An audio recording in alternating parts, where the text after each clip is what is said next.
ఒకనాడు ముస్లిం రాజులు సిక్కులని ఊచకోత కోసి చంపేస్తా ఆ మహిళల్ని ఎత్తుకుపోతా ఉన్నటువంటి సందర్భంలో ఆయుధాలు చేతపట్టి తమ వాళ్ళని రక్షించుకోవడానికి సిక్కులలో నిహంగా సిక్కులు చాలా సీరియస్ ఎఫర్ట్ పెడతా ఉండేవాళ్ళు.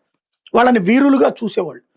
వాళ్ళ ఆ సంస్కృతి సంప్రదాయాన్ని ఆ తర్వాత కూడా కొనసాగించారు. ఆయుధం పట్టుకు తిరగడానికి నిహంగా సిక్కులకి ప్రపంచవ్యాప్తంగా కూడా అనుమతి ఇవ్వబడింది.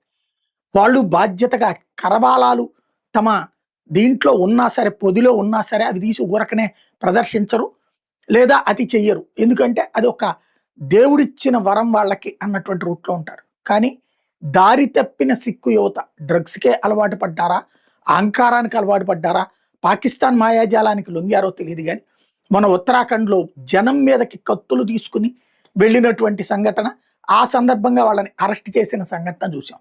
ఇప్పుడు ఆ సంఘటనకు నిరసనగా ఉత్తరాఖండ్లో డెహ్రాడూన్ దగ్గరన ఒక స్టేషన్ దగ్గర ఏది గురుద్వారా పైన ఎక్కి కూర్చుని నినాదాలు చేస్తూ గత 48 గంటలుగా ఉద్యమం ప్రారంభించారు నిహంగా సిక్కులు.